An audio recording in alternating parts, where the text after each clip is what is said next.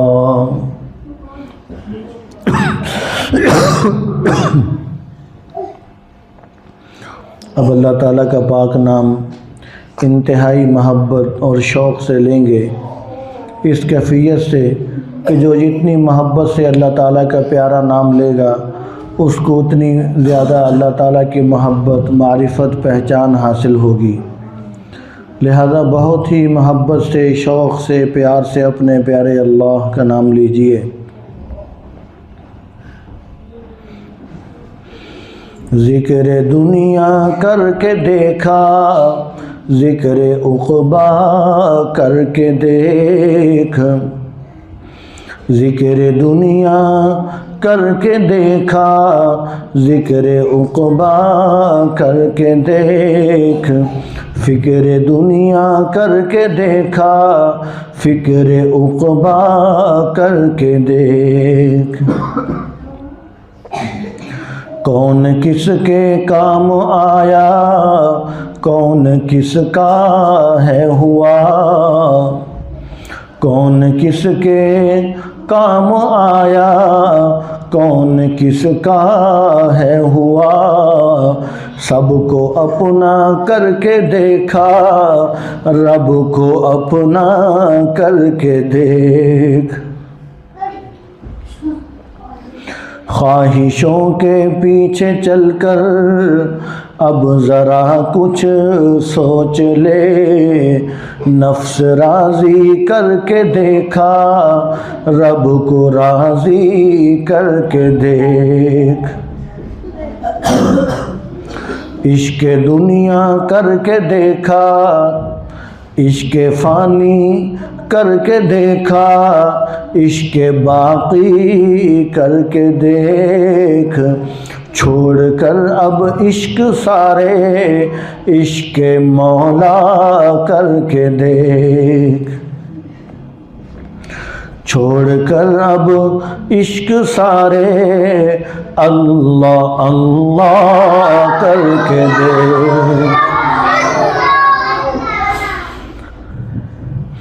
اللہ اللہ اللہ اللہ اللہ اللہ اللہ اللہ اللہ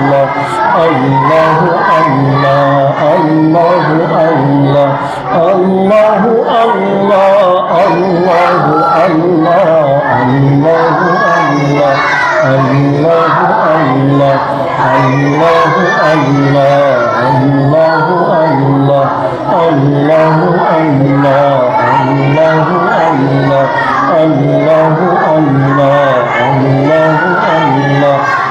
اللہ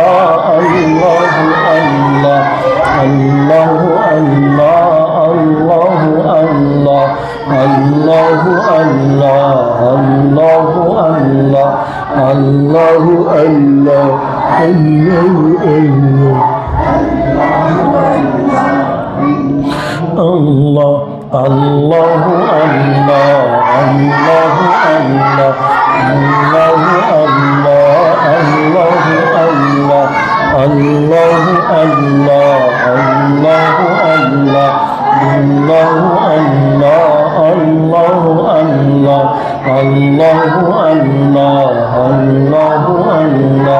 اللہ اللہ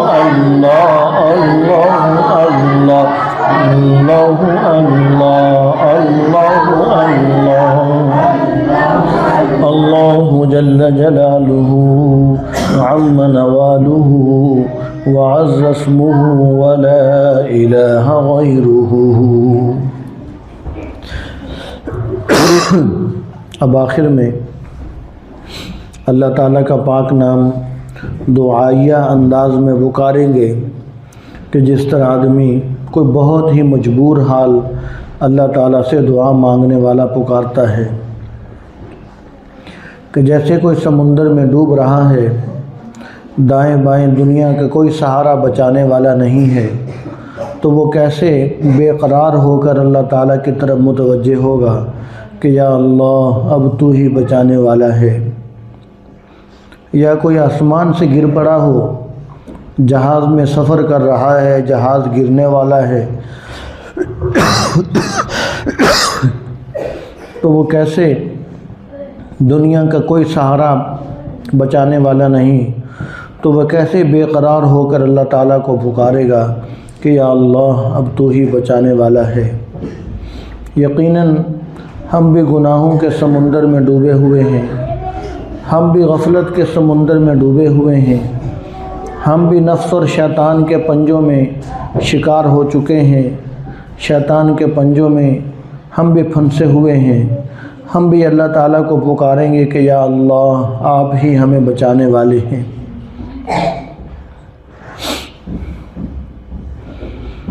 حق پرستوں کی اگر کی تو نے دل جوئی نہیں، حق پرستوں کی اگر کی تو نے دل جوئی نہیں، تانا دیں گے بت کے مسلم کا خدا کوئی نہیں۔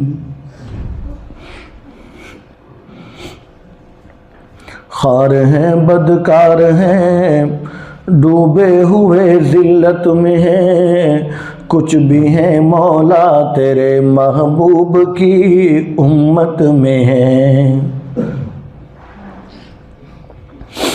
خلق کے راندے ہوئے دنیا کے ٹھکرائے ہوئے خلق کے راندے ہوئے، دنیا کے ٹھکرائے ہوئے آئے ہیں اب تیرے در پر جھولی پھیلائے ہوئے۔ رحم کر اپنے نہ آئینے کرم کو بھول جا، رحم کر اپنے نہ آئینے کرم کو بھول جا، ہم تجھے بھولے ہیں مولا تو نہ ہم کو بھول جا۔ الہی عبدک العاصی اتاک مقر بالذنوب وقد دعاک، ان تغفر فانت لذاک اہل وان تطرد فمن یرحم سواک۔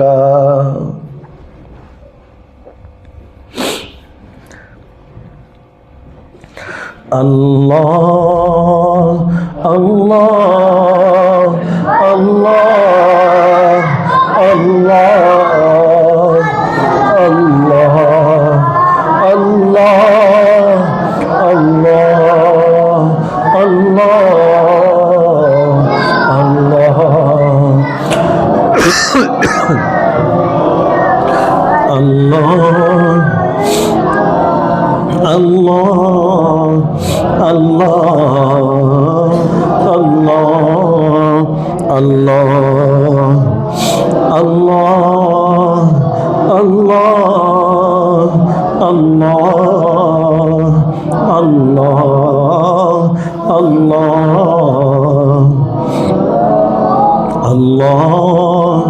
اللہ اللہ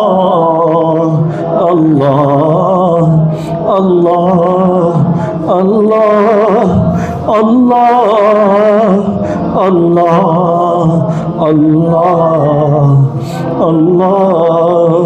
اللہ اللہ اللہ جل جلالہ عم نوالہ وعز اسمہ ولا الہ غیرہ۔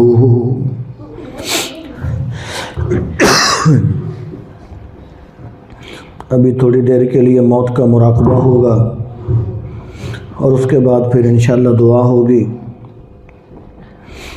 اور پہلے ایک بات سماعت فرمائیں کہ دعا کے بعد مسجد کی صرف ایک ہی لائٹ چلائی جائے، زیادہ لائٹیں نہ چلائی جائیں۔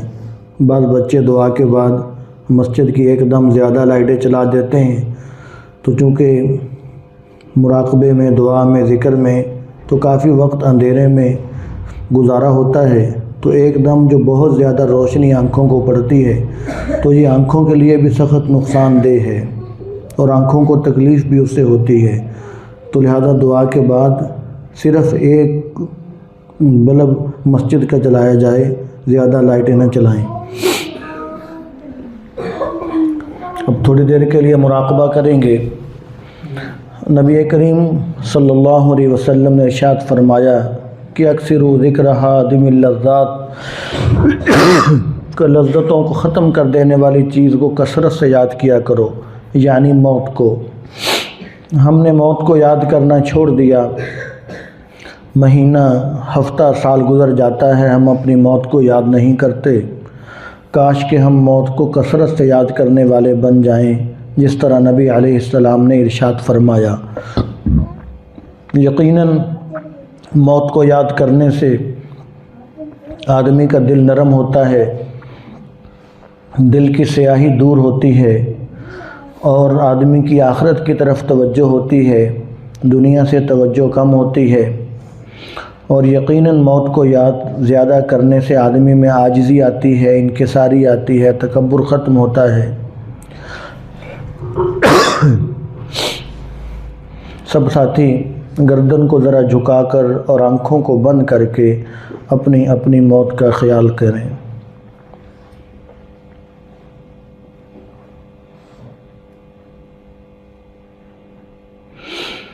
اللہ تعالیٰ نے مجھے جو مہلت دنیا میں دے کر بھیجی تھی وہ مہلت ختم ہو چکی ہے۔ میری موت کا وقت آ گیا، موت کا فرشتہ آ چکا ہے۔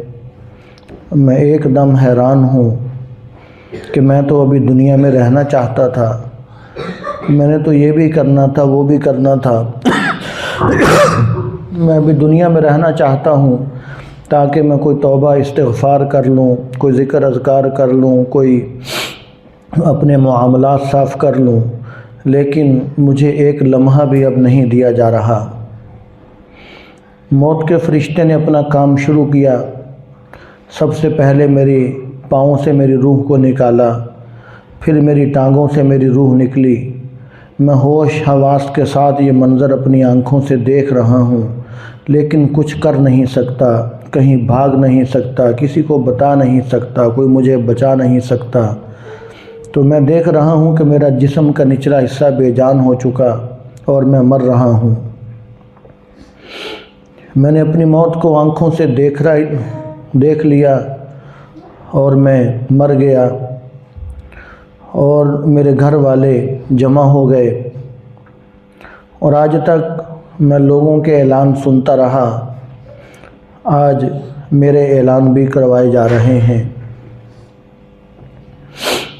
وہ گھر والے کہ جو میرے بغیر ایک دن بھی گزارنا نہیں چاہتے تھے، آج ان کی زبان پر یہ جملے ہیں کہ جلدی کفن دفن کا انتظام کرو، جلدی قبر کا انتظام کرو، جلدی غسل کا انتظام کرو، وقت تھوڑا ہے۔ تھوڑی دیر کے بعد مجھے غسل دینے کے لیے تختے پر لٹا دیا گیا، اور وہ لباس جو میں بہت پسند کرتا تھا آج وہ کینچی سے کاٹ کر میرے جسم سے اتارا جا رہا ہے۔ آج تک میں اپنے بدن کو، اپنے جسم کو دوسروں سے بچاتا رہا، چھپاتا رہا۔ آج میں اوروں کے ہاتھوں میں ہوں، دوسروں کے رحم و کرم پر ہوں۔ مجھے غسل دیا جا رہا ہے اور اس کے بعد مجھے سفید کفن پہنا دیا گیا، جس میں کوئی کڑھائی سلائی نہیں ہے، کوئی بٹن، کوئی جیب نہیں ہے۔ ایک ایسا لباس مجھے پہنا دیا گیا اور میرے اوپر کافور ملا جا رہا ہے، اور میری میت کو تیار کر کے سب کے درمیان لا کر رکھ دیا گیا۔ اور وہ گھر جس کو میں نے بنایا، سنوارا، سجایا، جس کو میں آج تک اپنا گھر سمجھتا رہا، آج اس گھر سے میرا جنازہ اٹھنے والا ہے، اور وہ گھر میں آج ہمیشہ ہمیشہ کے لیے چھوڑ کر جا رہا ہوں۔ آج کوئی بھی رشتہ دار، کوئی بھی میرے گھر والے مجھے گھر رکھنے کے لیے تیار نہیں ہیں، مجھے کوئی بھی اپنے ساتھ لے کر جانے کے لیے تیار نہیں ہے۔ اور میری میت کو اٹھایا گیا اور ان گلی محلوں سے گزارا جا رہا ہے جن گلی محلوں سے میں چلا پھرا کرتا تھا، اور لوگ میری میت کو دیکھ کر مجھے اچھے یا برے لفظوں میں یاد کر رہے ہیں۔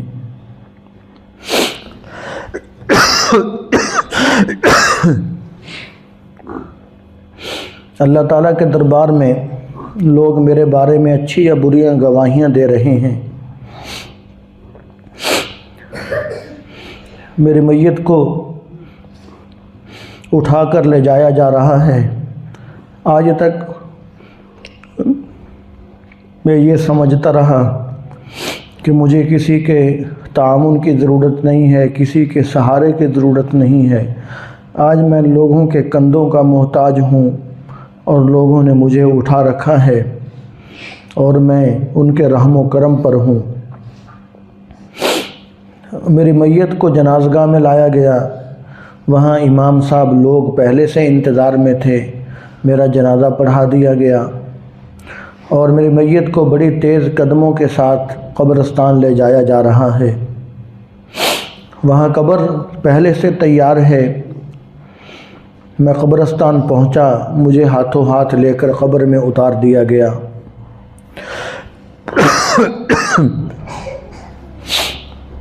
اور میں بزبان حال یہ کہہ رہا ہوں کہ شکریہ اے قبر تک پہنچانے والوں شکریہ، اب اکیلے ہی چلے جائیں گے اس منزل سے ہم۔ آج کوئی بھی میرے ساتھ قبر میں جانے کے لیے تیار نہیں ہے۔ میری قبر کو آہستہ آہستہ بند کر دیا گیا اور میرے اوپر منو مٹی ڈال دی گئی، اور میرے رشتہ دار دوست احباب تھوڑی دیر ٹھہرے پھر واپس چلے گئے۔ اگر کھڑے بھی رہتے تو ہمیں کیا، جو تربت پہ میلے رہیں گے، تہے خاک ہم تو اکیلے رہیں گے۔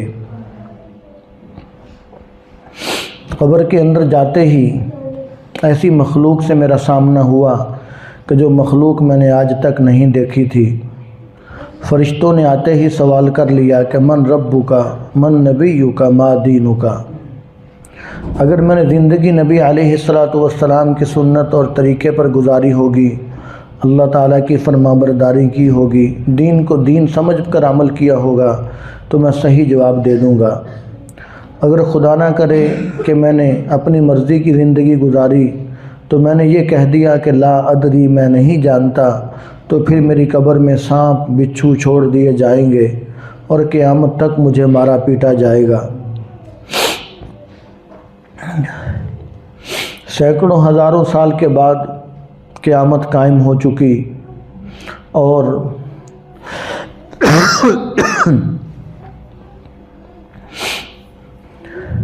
مجھے بھی کہا جا رہا ہے کہ چلو اپنے رب کے دربار میں اپنے عملوں کا حساب دو۔ میں کانپ رہا ہوں، پسینے میں ڈوبا ہوا ہوں کہ میں کیسے آج اپنے رب کے دربار میں جاؤں۔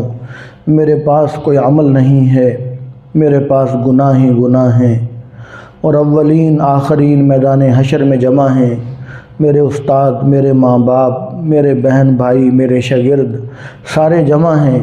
میں ڈر رہا ہوں کہ آج کہیں میرے پول نہ کھل جائیں، آج میں سب کے سامنے شرمندہ نہ ہو جاؤں۔ لیکن کوئی بھاگنے کی جگہ نہیں ہے، کوئی چھپنے کی جگہ نہیں ہے۔ مجھے میرے رب کے دربار میں حاضر کر دیا گیا، تو اللہ تعالیٰ کی دربار میں حاضر ہو کر یہی تمنا ہے، یہی آرزو ہے، اور یہی بات دل کو لگی ہوئی ہے کہ آج میرے پاس کوئی چیز نہیں پیش کرنے کے لیے، کوئی عمل نہیں ہے۔ آج صرف اللہ تعالیٰ کی رحمت کا سہارا ہے، اس لیے کہ اللہ تعالیٰ کی رحمت اس کے غضب پر غالب ہے۔ اللہ تعالیٰ نے بہت ساری رحمتیں اپنے بندوں کے لیے، گناہ گاروں کے لیے سنبھال کر رکھی ہوئی ہیں، میدان حشر میں رحمت کرنے کے لیے۔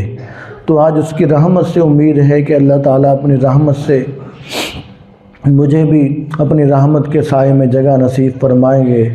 آج میری اگر بخشش ہوگی تو اللہ تعالیٰ کی رحمت فضل کرم سے ہوگی، اور ہمارے پیارے پیغمبر حضور صلی اللہ علیہ وسلم رحمت للعالمین ہیں، تو آپ کی رحمت سے یہ امید ہے کہ آپ صلی اللہ علیہ وسلم سفارش اور شفاعت فرما دیں گے۔ تو حضور ہمارے پیارے پیغمبر رحمت للعالمین ہیں، اللہ تعالیٰ بھی رحمان اور رحیم ہیں۔ تو آج اگر میری بخشش ہوگی تو آپ صلی اللہ علیہ وسلم کی رحمت کی برکت سے، آپ کی سفارش اور شفاعت سے ہوگی، اور اللہ تعالیٰ کی رحم و کرم اور فضل سے ہوگی۔ اس کے علاوہ میرے پاس کوئی چیز نہیں کہ جو اللہ تعالیٰ کے دربار میں پیش کر سکوں۔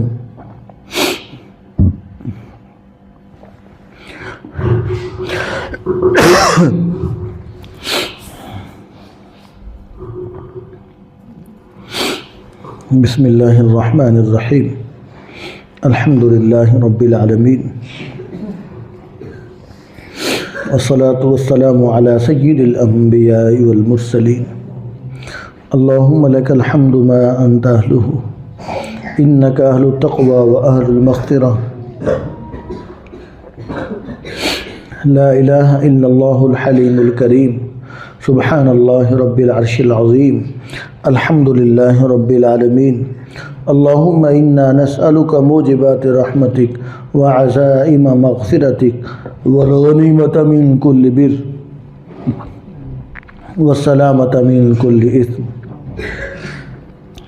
اللہم لا تدع لنا ذنبا الا غفرتہ ولا هما إلا فرجته ولا حاجة هي لك رضا إلا قضيتها يا أرحم الراحمين۔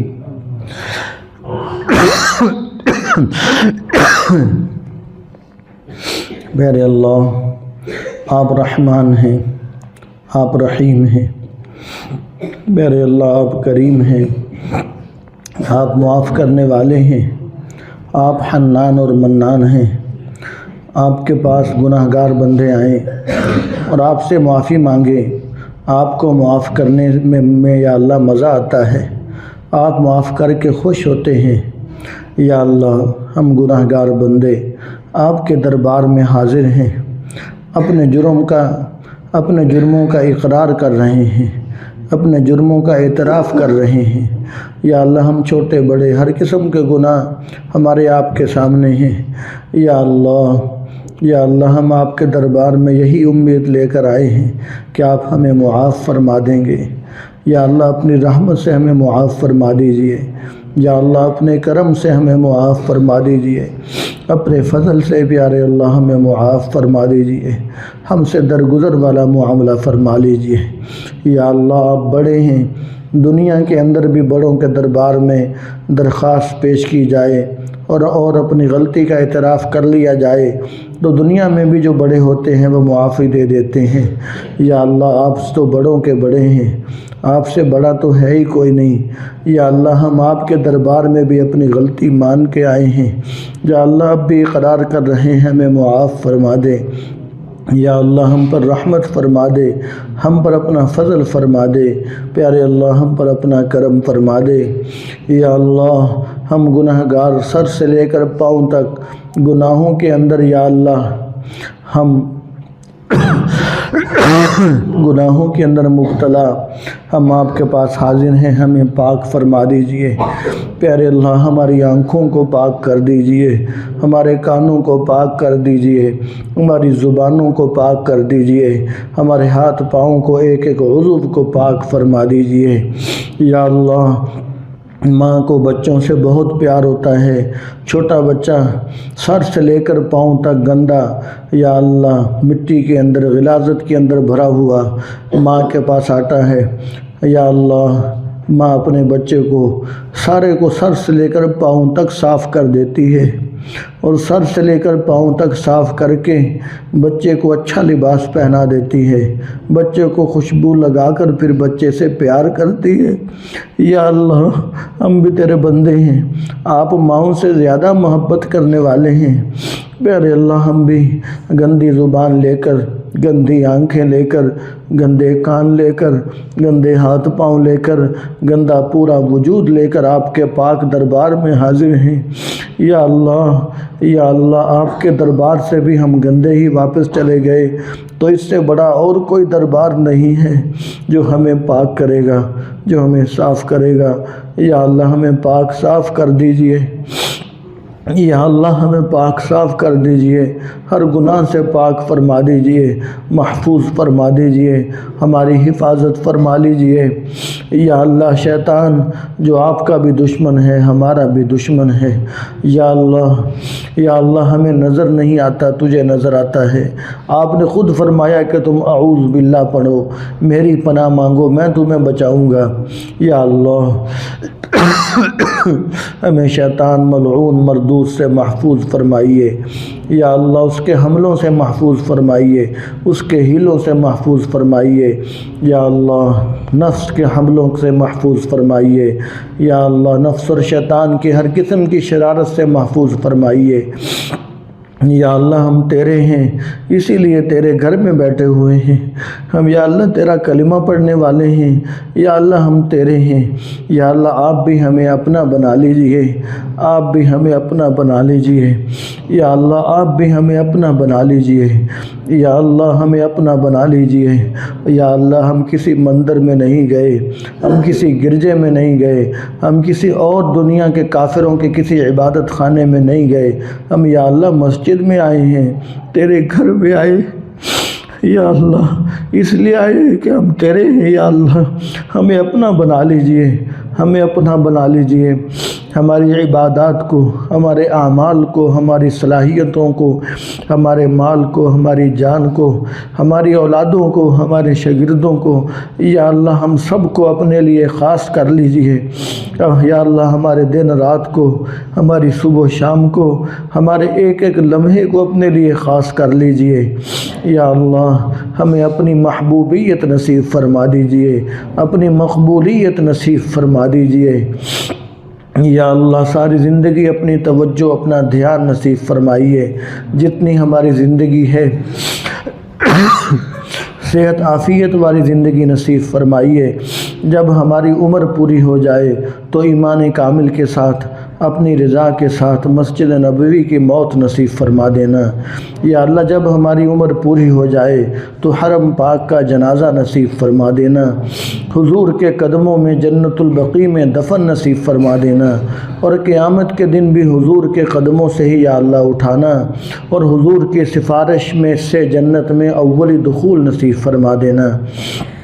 پیارے اللہ جتنے ساتھی یہاں پر تشریف فرما ہیں ان کی اور یا اللہ سب کی سب مشکلات آسان فرما دیجئے، پریشانیاں دور فرما دیجئے۔ یا اللہ ہر قسم کے غم اور تکالیف سے نجات نصیب فرمائیے۔ یا اللہ ہر قسم کی روحانی جسمانی بیماریوں سے شفا نصیب فرما دیجئے۔ یا اللہ سارے کام آسان فرما دیجئے۔ یا اللہ خزانہ غیب سے مدد و نصرت فرمائیے، کسی کو محتاج نہ فرمائیے، محض اپنے در کا محتاج رکھیے۔ یا اللہ وطن عزیز پاکستان کی، عالم اسلام کے مسلمانوں کی حفاظت فرمائیے۔ جو اسلام کا پاکستان کا خیر خواہ ہے اس کی خیر فرمائیے۔ یا اللہ اسے آگے لے کر آئیے۔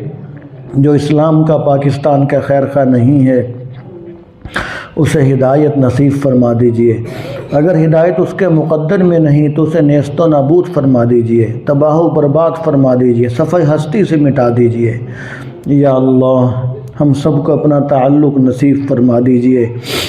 یا اللہ ہمارے اس ادارے میں اور پوری دنیا میں جہاں جہاں طلباء دین پڑھ رہے ہیں سب کو علم نافع نصیب فرمائیے، سب کو ماں باپ کی آنکھوں کی ٹھنڈک بنائیے، سب کو ماں باپ کے لیے نجات کا ذریعہ بنا دیجئے، سب کو نیک بنا کر ماں باپ کے لیے صدقہ جاریہ، استادوں کے لیے صدقہ جاریہ بنائیے۔ یا اللہ یا اللہ نیک بنا کر ہمیں اپنے استادوں کے لیے، ہمیں اپنے ماں باپ کے لیے صدقہ جاریہ بنا دیجئے۔ پیارے اللہ جتنے بچے یہاں یا جس ادارے میں پوری دنیا میں جہاں جہاں دین پڑھ رہے ہیں سب کو یا اللہ پختگی، حفظ، عمدگی، الفاظ خوبصورت لب و لہجے کے ساتھ قرآن مجید یاد کرنے کی، یاد رکھنے کی، قبر میں ساتھ لے کر جانے کی توفیق نصیب فرما دیجئے۔ یا اللہ ہمارے اپنے پرائے سب مرحومین کی یا اللہ بخشش فرما دیجئے۔ ہمارے یا اللہ سب کے ماں باپ کی، ہمارے بہن بھائی جو دنیا سے جا چکے اپنے پرائے سب کی بخشش فرما دیجئے، سب کی مغفرت فرما دیجئے۔ یا اللہ سب کے گھروں میں برکتیں نصیب فرمائیے، سب کے گھروں میں اطمینان، سکون، چین کی دولت نصیب فرمائیے، سب کے گھروں میں جنت جیسا ماحول نصیب فرما دیجئے۔ بڑوں کو چھوٹوں پر شفقت کرنے والا بنا دیجئے، چھوٹوں کو بڑوں کا ادب احترام کرنے والا بنا دیجئے۔ یا اللہ جو رشتوں کے حوالے سے پریشان ہیں ان کے لیے اچھے مناسب نیک رشتے نصیب فرما دیجئے۔ یا اللہ ہماری دعاؤں کو حضور پاک صلی اللہ علیہ وسلم کے واسطے سے قبول فرمائیے۔ ربنا تقبل منا انك انت السميع العليم وتب علينا انك انت التواب الرحيم وصلى الله تعالى على رسوله وخير خلقه محمد وآله واصحابه اجمعين آمين برحمتك يا ارحم الراحمين۔